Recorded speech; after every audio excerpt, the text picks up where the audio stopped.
Hey guys, in this video I'll show you how to find and add XRP on TradingView step by step. First, open the TradingView desktop app, or go to the TradingView website and enter the main chart view. Once you're inside the chart, go to the top right corner of the screen and click on the watch list icon. It looks like a small list symbol. This opens the watch list, details, and news panel. Next, click on the plus icon to add a new symbol. In the search bar, type XRP. You'll see different XRP trading pairs appear in the results, such as XRP USDT, XRP USD, or other exchange listings. Choose the pair you prefer. For example, if you trade against USDT, select XRP USDT from your preferred exchange. Click the plus button next to it.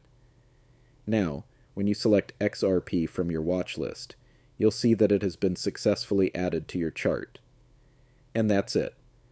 That's how you find and add XRP on TradingView. If you found this video helpful, make sure to like and subscribe for more tutorials. Thanks for watching.